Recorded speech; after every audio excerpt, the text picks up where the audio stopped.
Hey, welcome to Web3 Weekly with your host, Blockstar Technology. Let's go.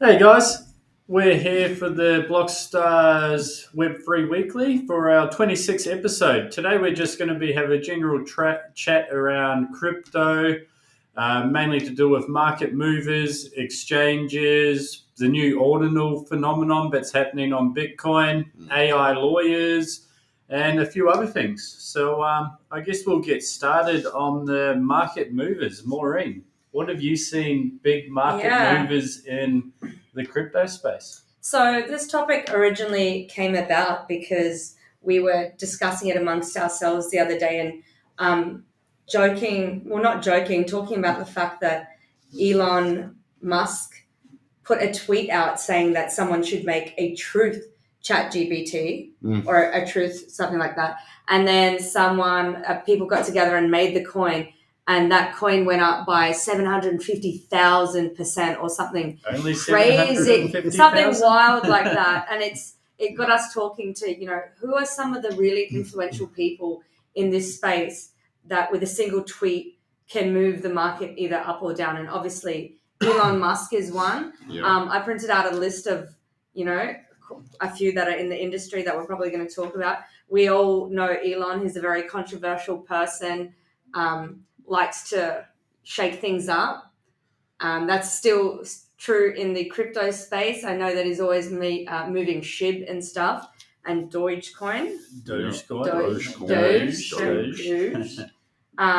This list says that, so I have one list that says 7 of the most and the other says 12. But okay, so Vitalik Buterin, one of the founders of Ethereum. He is listed as number 1 on the most influential. So for those that know, he is the co-founder of Ethereum, and he's only how old is he? 20 something years old. He'll be in his late 20s now. Yeah, he's so young. I think he founded Ethereum when he was 19 or 20. Yeah, that's right. Was he still living at home when he did it? He's an interesting character, isn't he? I think, if I remember reading that. Yeah, he actually got started in crypto. For a little strange fact for the viewers, was he was making blogs for people, and there was a website that paid in Bitcoin, and he accepted it, and then that's what brought him into the industry. And went, this is quite interesting. Yeah. And now he is literally one of the most powerful people in this space. Yeah. So, yeah. And so here we have number 2. How do you pronounce his name? CZ. Yeah, not the easy part. CZ. I meant the actual Changpeng Zhao. I believe it's Changpeng Zhao. But for most of you out there, you know him as CZ of Binance. yeah. Do you want to talk about him at all? Well, he got into the industry where a lot of exchanges only offered fiat on-ramps. So you had to have a fiat on and off ramp, and then, you could buy Bitcoin, Ethereum at that stage in 2017-ish. And he's seen a problem in the market. People weren't able to trade shit coins as they wanted because people were spinning out coins left, right, and center. And he actually created Binance to solve that problem, and didn't accept any fiat on-ramps or off-ramps, but allowed you to deposit your Bitcoin and Ethereum and then on-trade them for other coins, which got him around a lot of legal financial licensing at the time. At the time, which is our favorite word here. Yeah, at the time. And then he done quite well off that, and then built up a really big team that started moving in and growing Binance into the exchange we see today. And you know what? Binance is now the undisputed largest crypto exchange in the world. So congratulations to him. What an achievement. And I was in a project, what was it? It must have been 2020, maybe 2021. And there was a project that he tweeted on. And I was like, all right, I'm gonna send some crypto in there. And done all right, but then he realized what he had done, and he actually goes, I am not affiliated with this project. He just found it interesting personally. Right, okay. That's crazy. And then it tanked. Yeah. Well, you know what? A good example is because obviously as the CEO of Binance, a lot of people listen to him. He has a lot of influence. And a great example is when he influenced the bank run on FTX recently. Just by a tweet. Well, I heard the rumors for many months, and then as you guys know, I came into that office the morning that CZ did tweet about that, and I said, "Oh, guys, like it's getting serious now. Just better to take it off." And the next morning, funds were frozen. And FTX sort of uncovered. Just to be clear, they were frozen on FTX, not Binance. Yeah. Not Binance. I believe Binance got a real big uptake that day.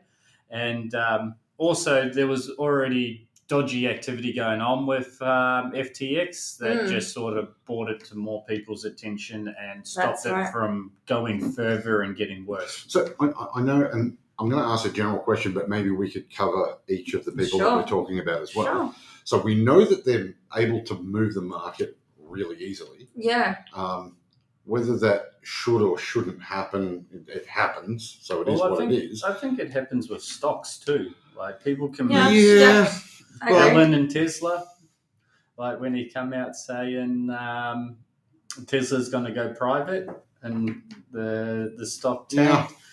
And then what was it? The other one, there was another one on Twitter when the new Twitter system come in of getting a verified account where you just pay your monthly subscription verified, and the people went out making those fake Twitter accounts of businesses like an arms dealer and a pharmaceutical company and tweeted out certain things, and then stocks crashed and stocks went up. So it's in every market, I think. But back to sort of my two-part question, though, is that obviously somebody like CZ is actually in this industry. Yeah.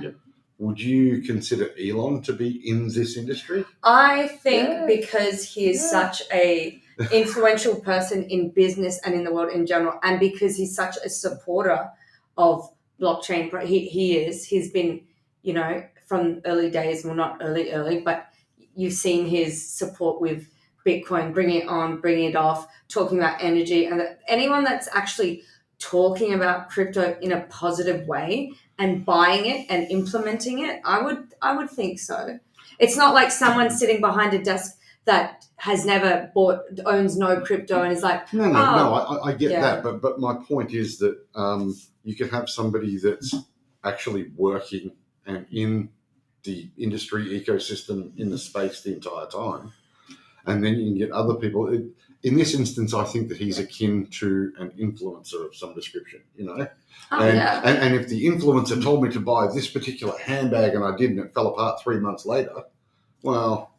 Yeah, he's a very smart man. I don't think he never really...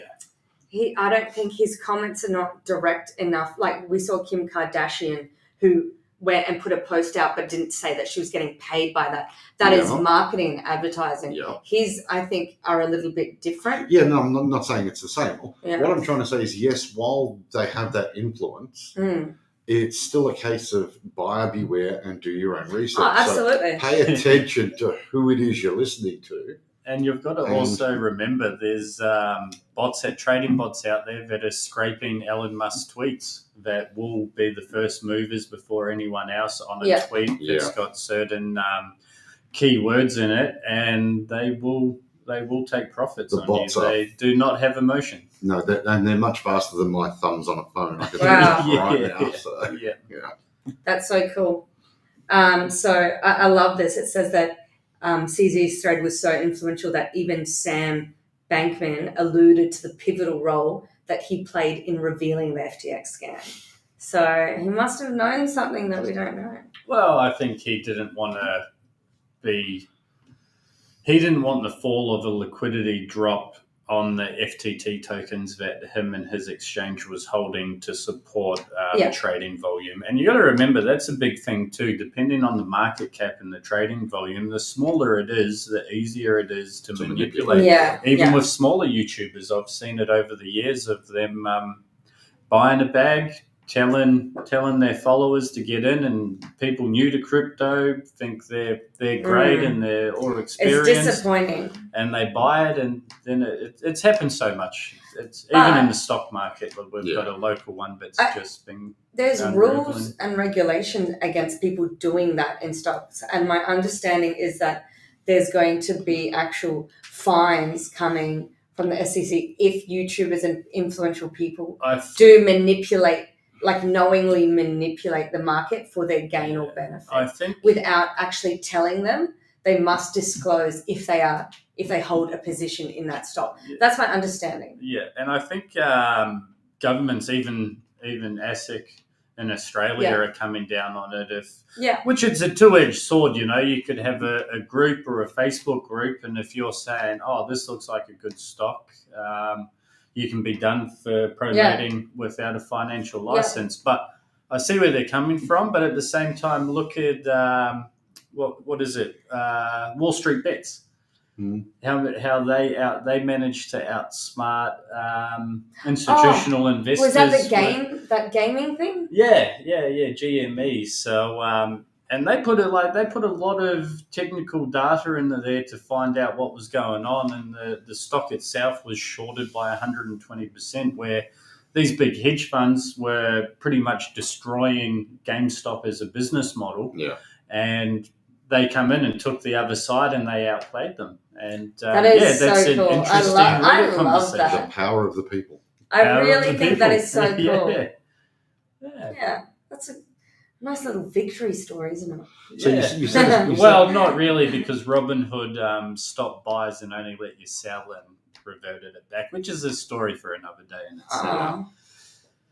So you said that people, like in the example you gave with like a Facebook group, were saying like, if this is a good thing, even if they preface it with this is not financial advice. Yeah, I don't think that quite cuts it. I think advice. You still have to have certain things disclosed. It can be not financial advice, but you still have to have, there's other rules that are around it, like you have to disclose, like if it's a paid partnership, or you have to disclose if any movement as a result of what you say will benefit you. Do you know what I mean? Like, or if you have anything to do with the project or whatever. So, and that's a whole nother kettle of fish in its own of investigation. But that's one of those things where if you honestly believe that something was going to do well, well enough to tell somebody, then surely you would have some form of stake in it if you believed it anyway. Yeah, but you can also appreciate a good project, or you can, see what people are doing and be like, yeah, I think that's a great idea. You don't have to be involved in every project or coin or token to be like, oh, I can see that going far, or I think that's a great concept, or, I've heard a lot of you talking about this. Let's take a look at it together. Like, there's still so many other options. My point was the ones that people are mostly going to speak about would be the ones that they think are going to do well and would therefore have some form of stake. And I'm not saying they're getting paid to promote it, but they're invested. Yeah. And people it has been growing where people are releasing that. But then again, technically, how many followers do you need before you're an influencer? Like, what do they class that as? So if I have 10 followers and I say, oh, this is a great buy. Yeah. They won't go that low on the level, but when you have 100,000 people in a Reddit group or 200,000, they take another perspective on it, and there's all different scenarios. And it's also the caliber of those people that you're influencing. Yeah, like if you go and talk about it at school, not impressive, but if you go talk about it at the Millionaires Club, true. Yes, true. Yes. So let's move along. So, you're driving this, but I am now. So, outside of CZ and Vitalik, Michael Saylor is definitely considered the most sizable influencer in cryptocurrency. Would you guys agree? Yeah, but he puts his money where his mouth is. Like, I think last time I seen, he owns like 128,000 Bitcoin. Wow. Under his company, and is using that, and he done a stock buyback when he released that to his investors, saying, hey, we're going to be investing when the government was printing money left, right, and centre. Yeah. And a lot of them sold their stock. I think it was at like $40, and now it's at like a couple hundred. Last time I was on top of that story. Yeah. But he does put his money where his mouth is. Well, and what I love about him is that he's in the tech space. Yeah. So he knows about it. Like, obviously, he was the CEO of MicroStrategy, which is a data analytics and tech company. And like you said, he used the firm's profit to bulk purchase Bitcoin. So he saw a lot of hedge against inflation. Yeah. That was his hedge against inflation. Exactly what it was. Yeah. Did you want to say anything else about him? No. So he is a high-profile Bitcoin maximalist. Yes. Yeah. And he's a big reason that institutional attention came to crypto. Yeah. He only, I think, when did he maybe got into it? Like 2020, 2021. Yeah. And now he's guest speakers all over the place at all different conventions, and he sticks to his story. And I know, sorry. No. Oh, I was going to say, I know when we went to CryptoCon here in Gold Coast. I was about to say, yeah. Craig, why don't you talk about it? Well, he was just one of the... Yeah, and he was one of the main events, wasn't he? So many people showed up just to hear him speak. I think every little panel was playing on every screen. So yeah, he wasn't there live, but now, it was broadcast. Yeah, now this guy I personally haven't heard of, but you guys who are more heavily involved in the space may have. Gavin Woods. So apparently Gavin Woods was one of the founders of Ethereum alongside Buterin, but has since gone and founded an Ethereum competitor. So do you guys know who this guy is? No. I have heard the name floating around. I think, what was it? It might have been him that done a guest speak note with Edward Snowden recently at one of the events. I shared it in our messaging group, which was... It was quite interesting. It was metaverse and Web3 and the start of the internet. I'll share it again with you, Craig. Please you do. would have really liked that. But he's a chief technical officer. He was. So he must have something. Oh, okay. He was involved with the development of Solidity, which is the programming language used to write smart contracts. Yeah.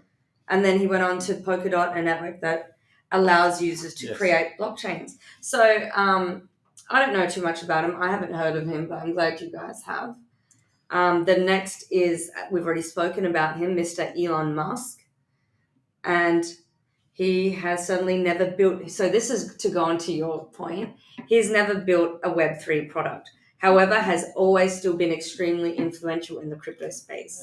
And interesting fact is Elon Musk has come out. He's got a side account that no one knows it's him, where he...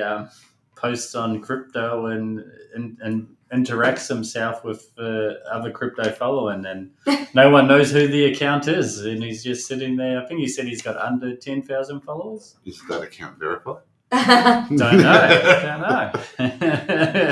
So within values. All right, let's see who's next on our list. Oh, there it is. Charlie's going to pronounce this one for everyone. Anatoly Yakovenko. Say it again. Anatoly Yakovenko. All right. Well, let's hear a little bit about him. Proof of history. He is the founder of Solana.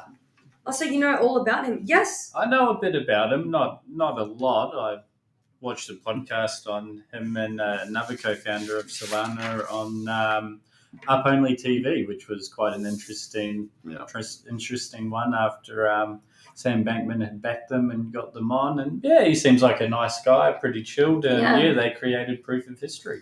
That is so cool.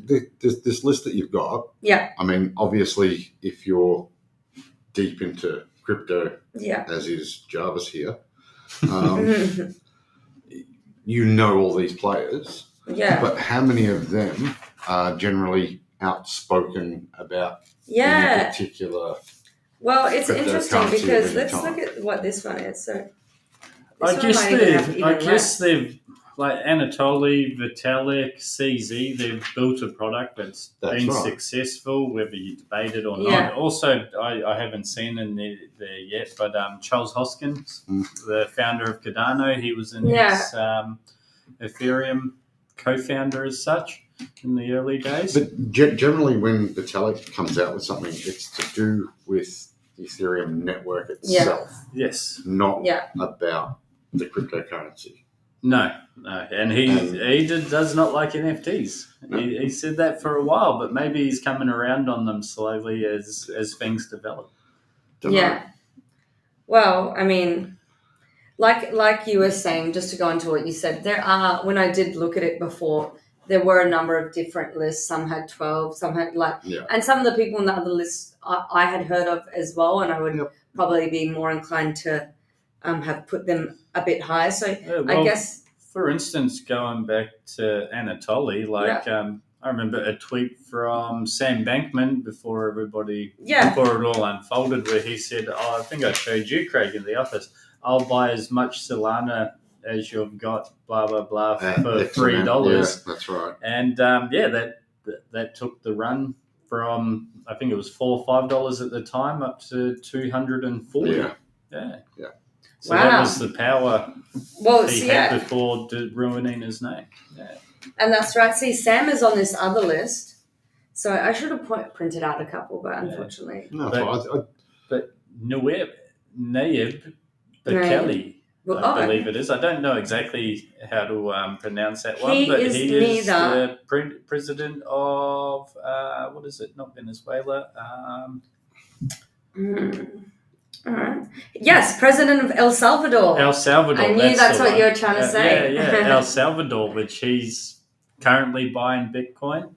And giving it to his people, which is amazing. First country to send it as legal tender, because El Salvador actually doesn't have a native currency. They were tied to US dollars, which 2020, coming into inflation, which is same as Michael Saylor was working on, decided to hedge that inflation. And I don't know that they so much hedged as went, nope, we're out. We're just moving completely over. Yeah, well, they work on, now they've got legal tender for Bitcoin, but they've still got their US dollars, but now people can accept it, and now they're doing all sorts of, as a country, he can push forward a lot that other governments are, where they're setting up a big mining center for Bitcoin using volcanic energy. Okay. Yeah, that's crazy. And he switched over to Bitcoin because he believed that it really could build a fairer society. And I love that. Yeah, he's young. I mean, although it was definitely a brave move, because especially at the time of 50K Bitcoin. Yeah, but the country has lost over $50 million since its mass purchase of Bitcoin. So, but he keeps dollar cost averaging as a country, which is a lot bigger than our dollar cost averaging. But he's going to stick it through. That's the end of that list. There's two more names on. There's a couple more. So you touched on Samuel. This is a new list, and then there is, who is this guy? Andre Cronje. I mean, they might be. Are they influential in blockchain or in crypto specifically? Yes. Because, like I said, I would say crypto. I get somebody out there talking about the network that they've built or the exchange that they've built and run and that type of stuff. And fair enough. What I was, and I mean, again, everybody has their own agenda, I guess, in those instances. I don't think you're going to hear somebody that's built a specific blockchain come out and say, "Oh, look, this other blockchain over here is absolutely fantastic and way better than ours." It's just generally not going to happen. Same thing with exchanges. But it's the people that aren't actually working, I guess, in the industry or the ecosystem. Yeah, and I guess that can move it so easily. And I guess my mind is not movers, but influencers as well. Could be. Kobe, Crypto Cobain was his old friend. We got Da Vinci 15. He was someone in about 2010 that said just buy $1 of Bitcoin, just buy $1 of it, and he's still in the space today. We've got Anton Aponopoulos. Yeah, he was on some of the lists. My teachers. Lecturer. Hi, Anton, if you listen.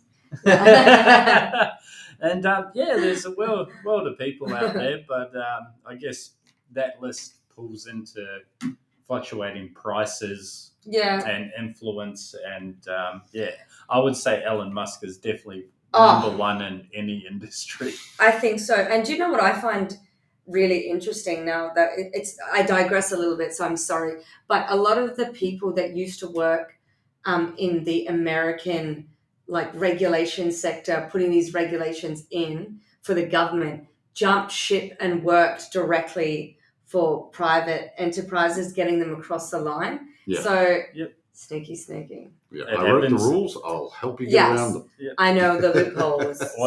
Oil companies do the same thing. So. Well, they get paid Mining more companies. if they jump ship once they've made those connections, And what we've covered there are people that will influence crypto specifically. Mm. But aside from that, and I don't want to get into it sort of too much, but even just the entire NFT space and the influence of particular artists and things of that then, depending on which blockchain they're creating on, has an impact on its value and prices. Yeah, like the Yuga Labs, the Dookie Dash key that sold for like $1.4 million recently, a key, which, they're cultural trendsetters and they've got a great following community behind them, which they, the same thing, business influence. And I guess that's an important thing, but back to doing your own research and realizing, what information you're taking in, is that while, yes, you can have somebody that can have massive influence on something, there are so many other smaller inputs. Yeah. You know what Definitely, I mean? Craig, definitely. It's like having a little boat on the ocean with a motor. That's all well and good, but the wind and tide will still have an impact on it. Yeah, that's it. And it's the same thing, like we've got influences of Kim Kardashian. Yeah, that's promotes your it's bag or clothing range. Suddenly your sales are out the roof and you're having to buy a factory to keep up with it. Yeah, and it's not like they, make the bags or invest in the bags themselves. They get paid big money. A lot of companies do that. They pay someone who the sheeple will follow. Yeah, it's just you're not going to be down 80% on. Well, you are down 80% on your bag for resale purposes, but people purchase that for a cosmetic reason, not to further as an investment tool, really. Yeah. Yeah. Speaking of market movers, like influential people aren't the only ones that can move markets. You spoke before about exchanges and their impact on the market. Well, I mean, obviously there's been a lot going on with exchanges recently. And as you mentioned, Charlie, you came in at one point, I'd probably be looking at moving away from FTX if you have anything there. Charlie's a market mover. In the office. He is. Only we had listened. But I guess, obviously, there's good and bad with exchanges. And by that, I mean, it's the classic security over convenience, I guess. Yeah. Do you know what I mean? Not your keys, not your crypto, as we all know.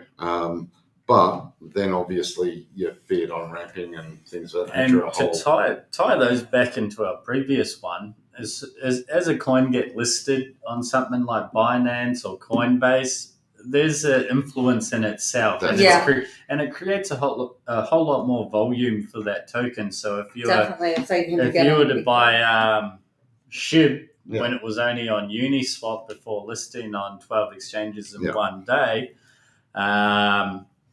that couple of $100 could have done you very well. But then there's 1,000 other ones that you don't hear about that haven't gone to exchanges or haven't done what they've promised. And that's right. It is the Wild West. I feel like the exchanges also provide a level of security. Yeah, you could make it a bit more money if you buy it, in the black market or on one of those side. A decentralized exchange. Decentralized. It's not quite a black market. Some may think of it like that. Who knows what they think?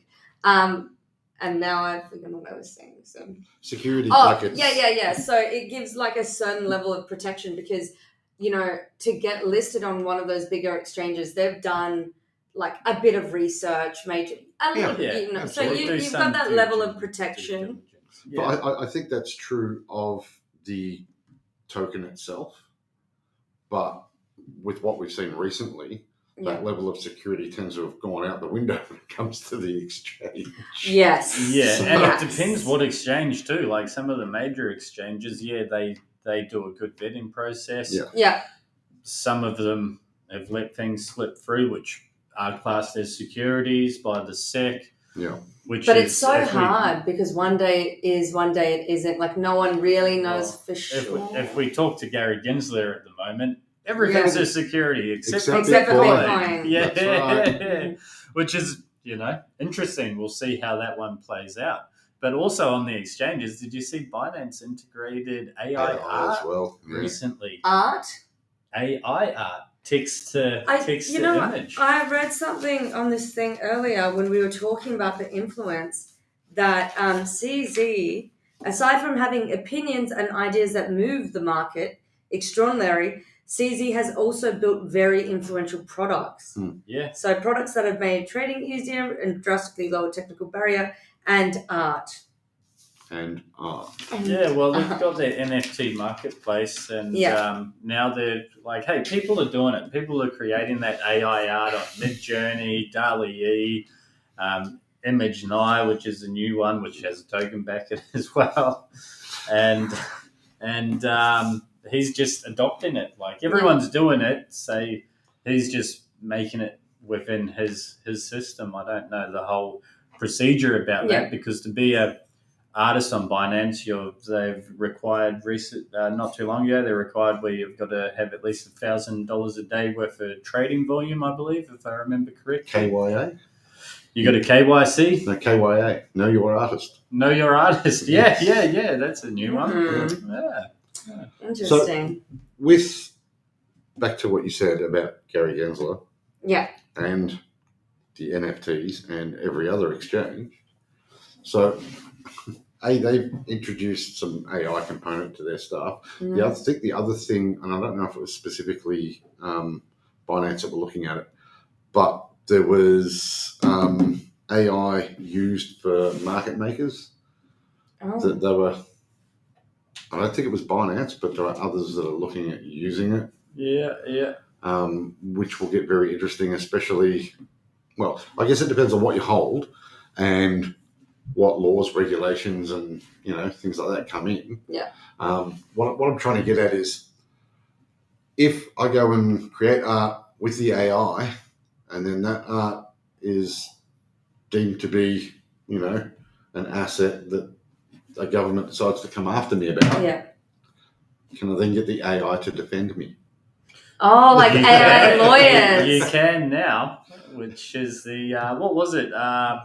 Harvey, the AI lawyer. Yes. And there's also been one out a while, the Don't Pay, which is an AI lawyer as well. Yeah, that's the parking tickets and stuff. But what about in America? They were about to have the first prisoner represented by an AI lawyer, but all the lawyers kicked up a stink and stopped it before it went through. Well, ChatGPT did pass the American bar for law. What I find interesting about that is that the lawyers, so it was lawyers on the other side that had done that, like kicked up a stink, as you said. But it gets back to the article that I read that was sent out the other day. It was Allen and Overy that we're now going to have 3,500 lawyers using Harvey.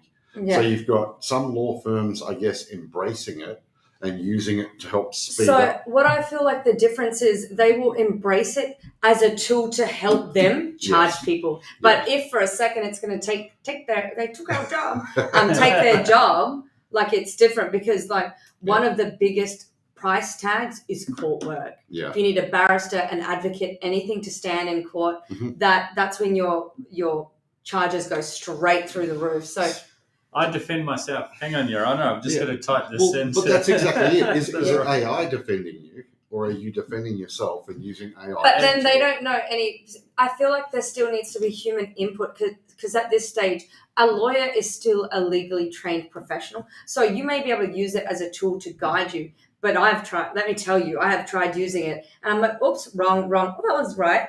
So I feel like you need to kind of have a general gist. So if you give someone the wrong information and they rely on it and then it affects their liberty. Yeah. Number one, how do they know it was wrong? Number two, who's to blame? Who's got liability? How, do you know what I mean? Yeah, there's so many variables. There's still so much that could go wrong that it's not fair to have that level of reliance. I think that with Harvey and that system, it is specifically for legal and law. That's all it does. It's honed in. That's what it's trained on. Yeah. It has a ton of information. And with having qualified people training it and adjusting it, it learns from only those qualified people. That's exactly part of what that, it's not me and Craig in there telling it different stuff. It'll be right for now. It's not illegal yet. Yeah. But the other interesting one is maybe a month ago, I believe it was a Colombian judge had used ChatGPT to define a court proceeding. Which, again, Maureen, that one's a bit ChatGPT's not trained by judges. It was for a child matter, though, wasn't it? Something to do with a child, and to define care and something. I know the one you're talking about. I can't remember off the top of my head. I was going to raise the issue of what happens then when it's AI lawyer versus AI lawyer, but we've just added a whole nother level of complexity when it's an AI judge. There's free AI ping ponging from each other. Again, I for one welcome our new AI overlords. Yes, While packing a go bag and ready to run for the hills. I feel as though things are going to change to accommodate that.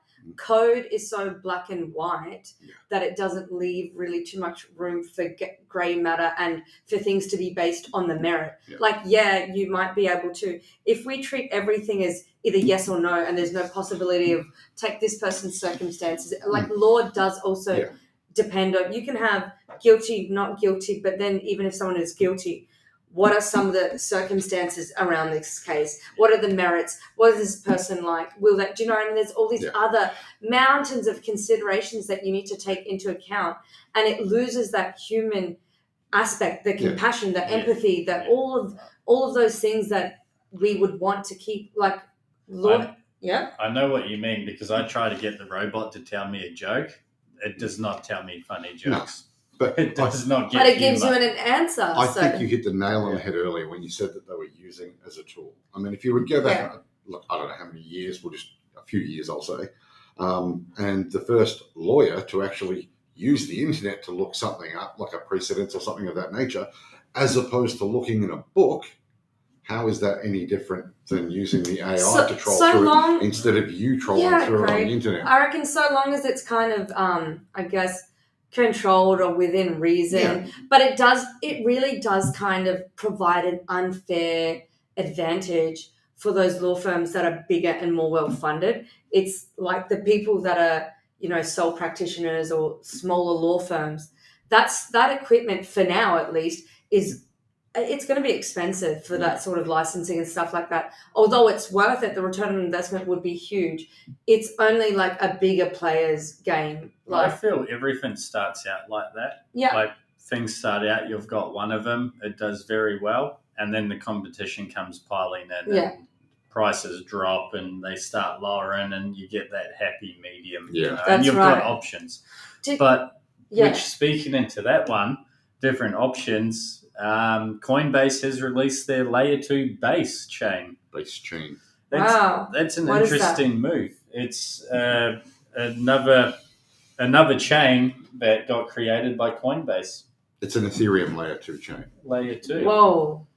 Yeah, and I love the way they done it, because I've seen all these layer 2s pop out or forks of the EVM, and I'm just like, please don't create your own token with it. Like, you don't need to create your own token. And Coinbase exactly done that. They just went, our wrapped Ethereum is going to be the native layer, and they're going to they'll make their money on the gas fees. Like, I don't need a layer 2 where I bridge my Ethereum over, then I need to go buy this other XYZ token to then pay for gas on that chain. Like, make it nice and simple and not so much of a money grab investment speculation as well, where you just bridge your Ethereum over, you pay your gas fees in Ethereum, your wrapped Ethereum, I should say, and you can enjoy on the ecosystem. So it was done for the increase in speed and lower costs. And yeah, I feel we're going to, coming into the future, personally, I feel we're going to see a layer 2 revolution where Ethereum will become the base layer for security, and all the transactions will be getting bulk send, and it's going to be like a battle between all these layer 2s to get market dominance, I would It, say. it will, and then I think that will shake out to a few players as well. But yeah, very interesting on Coinbase's part to come out with that. And I like to see what's going to be built in the future. There is quite a few layer 2s at the moment.